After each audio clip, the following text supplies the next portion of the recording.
오늘 요한복음 4장 말씀 13절부터 읽었는데 그 앞에까지 함께 말씀을 좀 나누겠습니다. 오늘 예수님은 유대에서 복음을 열심히 전했습니다.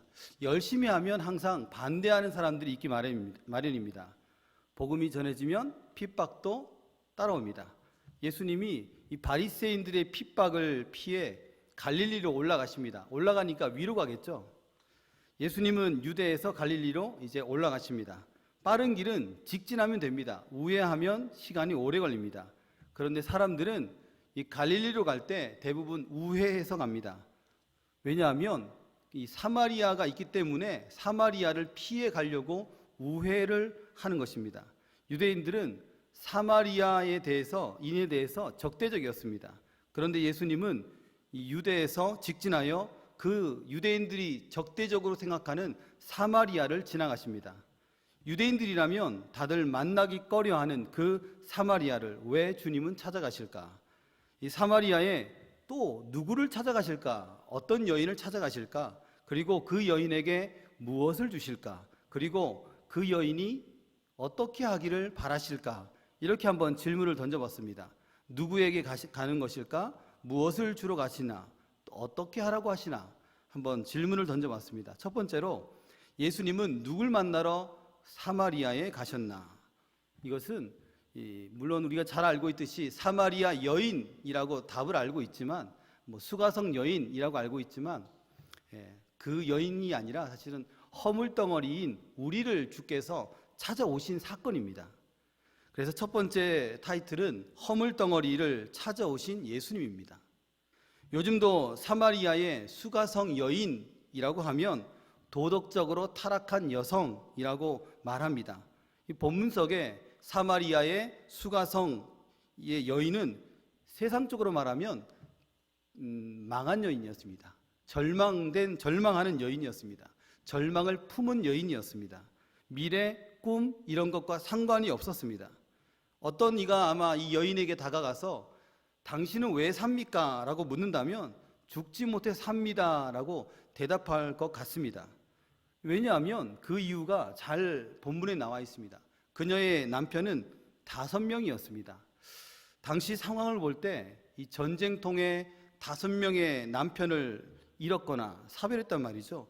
또는 5명의 남편에게 버림을 받았다라고 생각해 볼 수 있습니다. 그리고 또 지금 만나는 남자는 동거 중인 남자입니다. 그래서 어떤 학자들은 이 남자는 아마 가정을 꾸리고 있는 남자일 것이다. 그래서 지금 불륜 행각을 하고 있는 것입니다. 아무튼 이 여인은 정상적인 생활을 한 적이 한 번도 없습니다. 그녀는 동거 중인 이 남자가 혹 도망갈까봐 또는 죽을까봐 노심초사할 수도 있습니다. 새로운 남자를 만날 때마다 꿈을 꿉니다. 이번만은 꼭 잘 살아야지, 행복해야지, 나름대로 그런 결심을 하지 않았을까. 좋은 남자를 만나면 진정한 행복이 있을 줄 알았습니다. 팔자가 펼 줄 알았습니다. 그런데 그녀는 매번 이 소망을 남편에게 두었기 때문에 매번 절망을 했습니다. 이런 삶의 모습은 오늘날이나 그 당시나 여전히 받아들이기 힘든 상황입니다. 사마리아 여인은 자기에게 손가락질하는 그 사람들 향해서 나름대로 항변할 것입니다. 난 단지 행복하고 싶었을 뿐입니다. 나에게 손가락질하지 마세요. 아마 그렇게 말하지 않을까 싶습니다. 오늘도 이 사마리아 여인, 동네 사람들에게 무시당하고 왕따를 당하는 이 여인이 사람들의 눈길을 피해 한낮에 물을 길러 왔습니다. 한낮에 여인의 몸으로 물을 기르는 것 쉽지 않습니다. 그 중동의 날씨가 이 한낮 45도, 50도로 갑니다. 그러니까 그때의 이 한낮의 온도는 이거보다 더할 수 있다는 것입니다. 에어컨도 없던 이 시절에 이 여인은 땀을 비 오듯이 흘리면서 물을 길러 날렸던 것입니다. 오늘은 웬 낯선 남자가 이 우물가에 앉아 있었습니다. 그녀가 궁금해하죠. 저 사람은 누굴까? 누구죠? 예수님입니다. 예수님과 제자들이 사마리아에 왔다가 제자들은 먹을 것을 구하러 마을로 들어갔고 예수님은 홀로 우물가에 앉아 계셨습니다. 근데 예수님이 계획 없이 어떤 일을 한 적이 있나요? 한 번도 없습니다. 예수님은 항상 계획하고 하셨습니다. 우물가에 앉아 있다. 그것은 누군가를 기다리고 있었던 것입니다.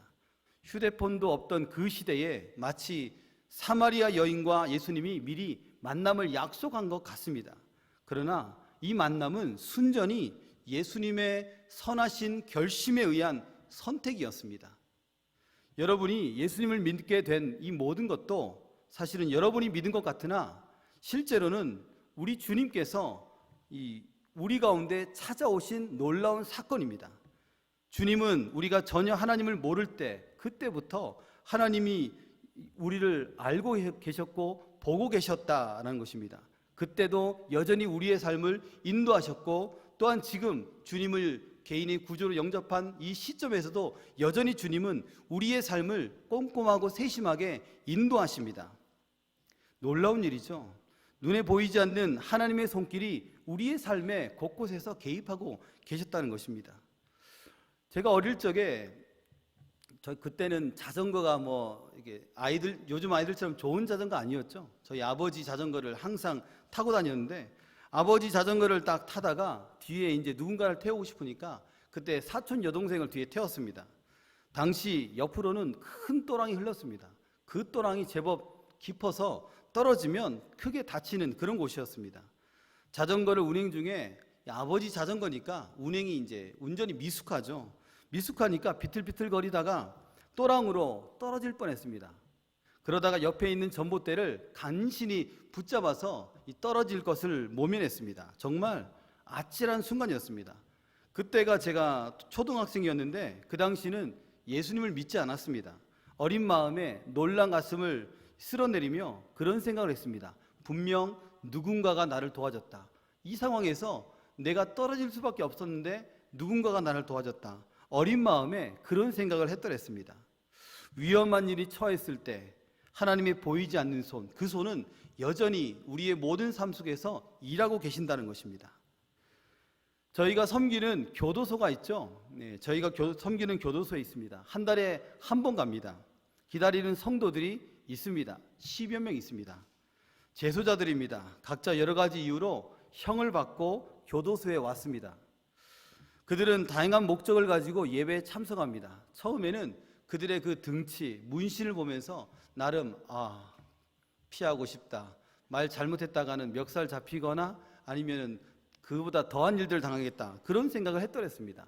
근데 알고 보니까 이 교도소에 있는 사람들 중에서 모범수를 뽑고 또 그 모범수에서 여러 단계를 검증해서 결국에는 절에 가기도 하고 교회에 가기도 합니다. 그러니까 예배 자리에 나온 그 재소자분들은 모범수였던 것입니다. 그래서 물어봤습니다. 어떤 목적으로 예배 자리에 나왔습니까? 왜냐하면 그분들이 처음에 믿는 분이 아니었습니다. 알고 보니까 다행합니다. 좁은 감방에서 나와 쾌적하고 넓은 곳에 잠시라도 있고 싶은 마음, 또한 교회가 제공하는 떡을 먹고 싶은 마음, 그런 마음도 있습니다. 또한 모범수가 되어서 이 형이 감형되기를 바라는 마음, 여러 가지 마음을 가지고 예배 자리에 나왔더라고요. 그런데 그런 생각을 했습니다. 과연 저분들이 자기 발로 나온 것인가? 아니라는 것이죠. 이유는 다 다양하지만 하나님께서 저들의 발걸음을 인도하셨고 우리 하나님께서 앞서 가셔서 그들을 기다리셨고 그들을 이곳으로 인도하셨다라는 것을 깨닫게 되었습니다. 예수님은 그분들을 찾아오셨습니다. 그래서 저는 매번 예배 시마다 이런 생각을 합니다. 예수님께서 저들의 절망적인 마음, 거친 마음을 어루만져 주시길 기도했습니다. 인격적인 예수를 만나면 저들의 삶 속에도 꽃이 피겠구나, 감명도 이루어지고 또한 자기가 실수했던 잘못했던 그 사람에게도 진심으로 용서하고 그런 일들이 벌어지지 않을까, 그런 생각을 했더랬습니다.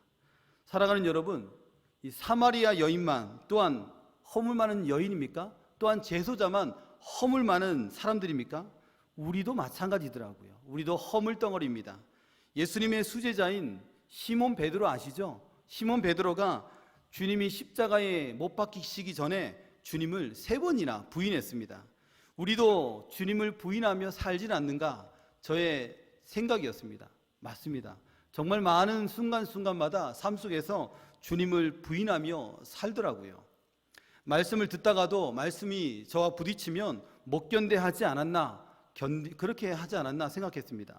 주님을 믿지 않는 사람인 양 말하고 행동하고 그렇게 남을 미워하진 않았는가?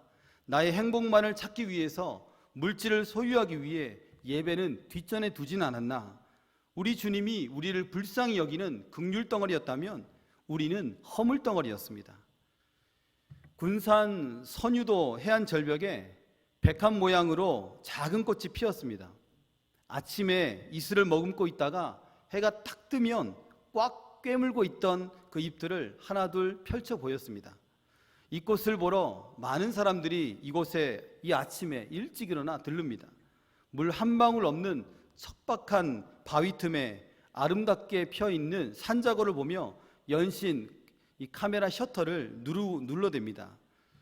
절벽이 어떻게 저런 생명이 피어날까? 사람들은 의아해합니다.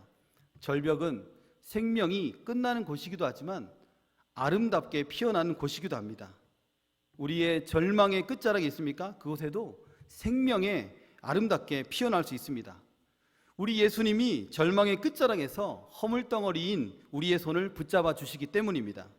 주님께서는 그 절벽의 끝자락에서 또 다른 길을 열어주십니다. 그래서 더 이상 절망은 절망이 아닙니다. 새로운 생명의 시작이자 삶의 시작입니다.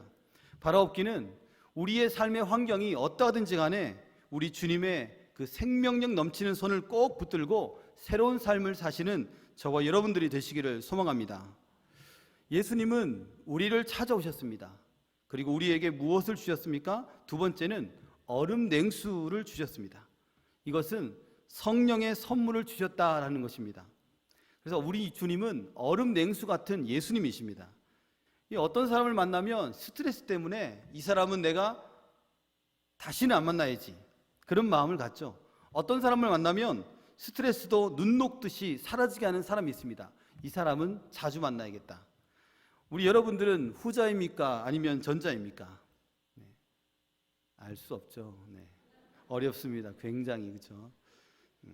누군가로 인해 마음이 시원해지는 경우가 덜어 있습니다. 그 한 사람이 바로 저와 여러분들이 되기를 바랍니다.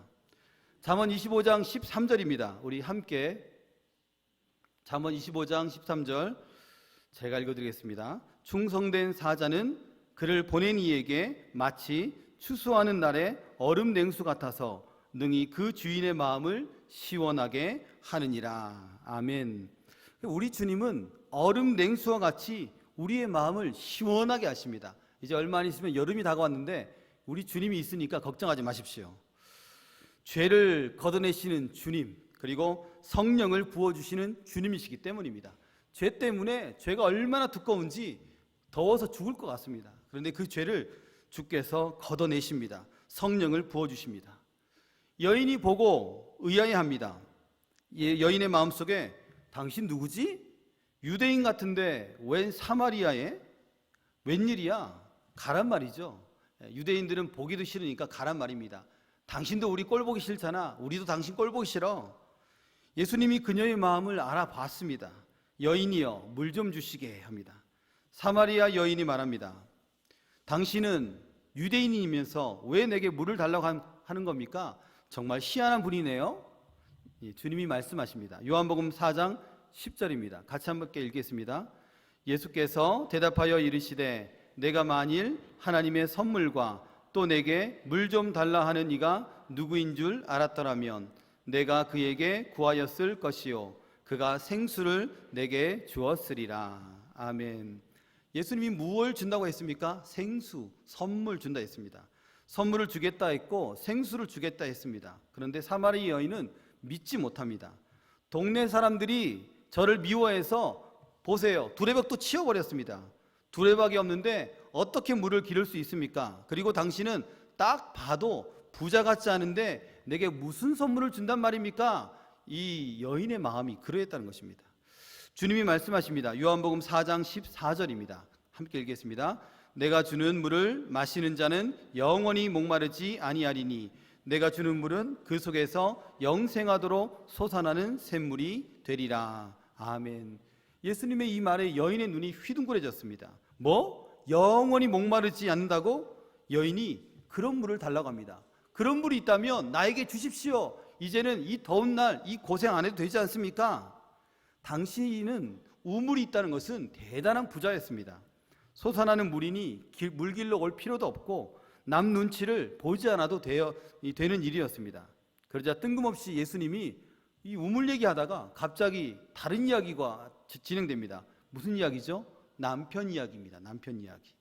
하나님이 주시는 선물, 그게 무엇일까요? 그것은 성령이거든요. 그 성령을 받기 위해서는 사마리아 여인, 당신은 죄의 문제를 해결해야 돼. 그 얘기를 하고 있습니다. 남편을 5명 둔 것과 세 남자와 동거하는 것, 그것을 예수님께서 말씀하고 있습니다. 죄는 성령을 받는 큰 장애물입니다. 주님은 죄를 생각나게 하고 직면하게 합니다. 그리고 회개의 자리에 나가게 합니다. 이 사마리아 여인은 깜짝 놀라는 겁니다. 그리고 그녀는 자신의 부끄러운 이 현재의 삶과 직면했습니다. 성도는 오직 성령 하나님께 이 나를 지배하기를 간구해야 됩니다. 성령님께서 나를 다스리기를 기도해야 됩니다. 성령님께서 성도에게 지혜와 능력과 힘을 달라고 요구를 해야 됩니다.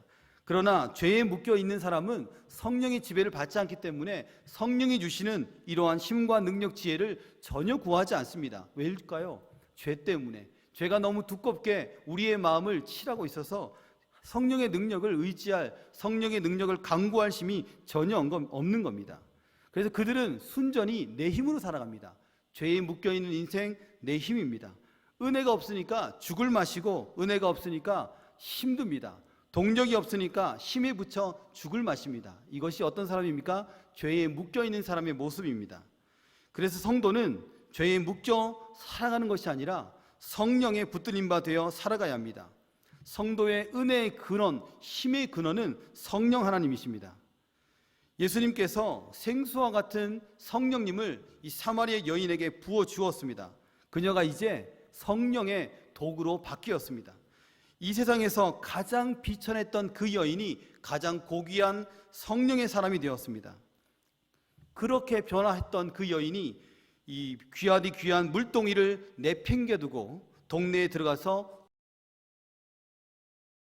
그를 기뻐할까요? 당연히 그 여인의 얼굴을 보면 좋아하지 않습니다. 그런데 이 여인도 동네 사람들을 좋아하지 않습니다. 그런데 복음에 붙들림 바 되었고 성령 하나님의 인도하심을 받았으니 이제는 당연히 받은 은혜를 나누는 것입니다. 감히 동네 사람들의 눈을 마주치지 못한 그 여인, 자신을 왕따시킨 그 여인, 이제 그 여인이 사람들에게 생명의 줄을 전했습니다. 예수님을 인격적으로 만난 모습이 이러합니다. 성령의 지배를 받는 모습이 이러하다는 것입니다.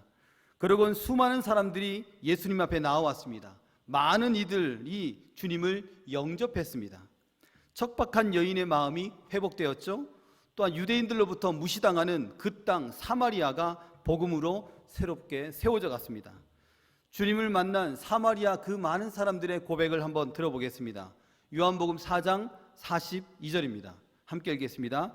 그 여자에게 말하되 이제 우리가 믿는 것은 내 말로 인함이 아니니 이는 우리가 친히 듣고 그가 참으로 세상의 구주인 줄 알미라 하였더라. 아멘. 사마리아 많은 사람들이 주님의 말씀을 직접 듣고 알게 되었습니다. 주님은 세상의 구주이시다라고 결론을 낸 것입니다. 사랑하는 여러분, 예수님이 우리에게 성령을 선물로 주셨습니다. 우리에게 주신 성령님께 굴복하시기를 바랍니다. 성령님의 도우심을 구하길 바랍니다. 그분의 무한한 사랑과 은혜 앞에 긍휼을 구하십시오. 성령께서 우리의 주인 되어 주시고 우리를 사마리아 여인같이 성령님의 소중한 복음의 도구로 사용할 줄 믿습니다. 세 번째는 성령을 주심은 왜일까요? 왜 성령을 주셨나요? 주님을 예배하라는 겁니다. 세 번째는 예배자를 찾으시는 예수님이십니다. 예수님이 사마리아 여인의 가정사를 다 아시자 여인이 말하죠. 당신은 선지자이시군요 라고 고백했습니다. 그리고 예배에 관해 질문합니다. 유대인들은 예루살렘 성전에서 예배를 드렸습니다. 그러나 사마리아인들은 축복의 산인 그리심산에 성전을 짓고 예배를 드렸습니다. 그러니까 유대인들은 사마리아인들을 보면서 어디 그런 곳에 예배당을 짓고 예배해 하면서 이단시하고 적대시했습니다. 이제 예수님은 그 일들을 다 아십니다. 그리고 말씀하십니다. 예루살렘이나 그리심 산이나 그런 장소가 중요한 게 아니다라고 말합니다. 요한복음 4장 21절입니다. 함께 읽겠습니다. 예수께서 이르시되 여자여 내 말을 믿으라. 이 산에서도 말고 예루살렘에서도 말고 너희가 아버지께 예배할 때가 이르니라. 아멘. 장소가 중요한 것이 아니면 도대체 무엇이 중요한 것입니까? 4장 24절입니다. 함께 읽겠습니다. 하나님은 영이시니 예배하는 자가 영과 진리로 예배할지니라. 아멘. 예수 그리스도, 이 땅에 오신 이제 참 메시아 구세주인 예수 그리스도를 통하여 성령과 진리의 말씀으로 예배드린다면 어디에 있든지 그것은 참된 예배다는 것입니다. 그리심산, 예루살렘, 이것이 중요한 게 아니다라고 말합니다. 유대인이 말하는 그 산도 아니요, 사마리아인들이 말하는 그 산도 아니요, 이제 장소는 상관이 없습니다. 가장 중요한 것은 예수님이십니다. 오직 생명의 주님을 믿으면 생명의 주께서 성령을 선물로 우리에게 주시고, 그리고 누구나 어디서든 성령 안에서 예배할 수 있다는 것입니다. 사랑하는 여러분, 우리 주 예수님께서는 메시아로 인류를 대신해 십자가에서 심판을 받으셨습니다. 고난의 종으로 이 땅에 오셨습니다. 예수님을 통해 인류를 구원할 길이 활짝 열렸습니다. 누구나 우리 주님을 믿으면 구원을 받을 수 있습니다. 하나님께 예배드린 자는 어디서나 누구를 통해? 예수님을 통해 영과 진리로 예배할 수 있습니다. 예수님을 믿는 자는 어느 곳에 있든지 항상 영과 진리로 하나님께 예배드린 자세로 살아가야 합니다. 그러므로 우리는 교회뿐만 아니고 가정에서, 직장에서, 차 안에서, 걸어가면서 만나는 모든 현장에서 하나님께 예배를 드려야 됩니다. 그런 마음의 자세를 갖고 살아야 된다는 것입니다. 참된 예배자로 자세로 살아갈 때 하나님께서는 우리가 있는 모든 현장을 복주시고 우리의 마음에 큰 은총을 내려 주십니다. 말씀을 맺겠습니다. 예수님은 허물덩어리인 사마리아 여자에게 구원의 메시아로 오셨습니다. 메시아이신 그분은 여자에게 있는 그 수많은 죄들을 다 걷어가고 우리의 영혼을 시원하게 할 얼음 냉수 같은 성령님을 선물로 주셨습니다.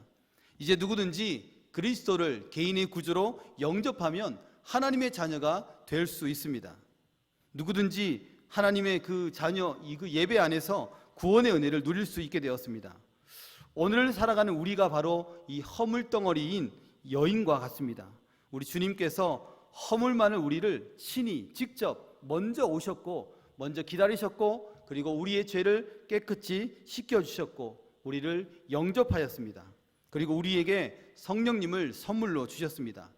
우리 주님께서 주시는 게 너무 많습니다. 그리고 너무나 큰 선물입니다.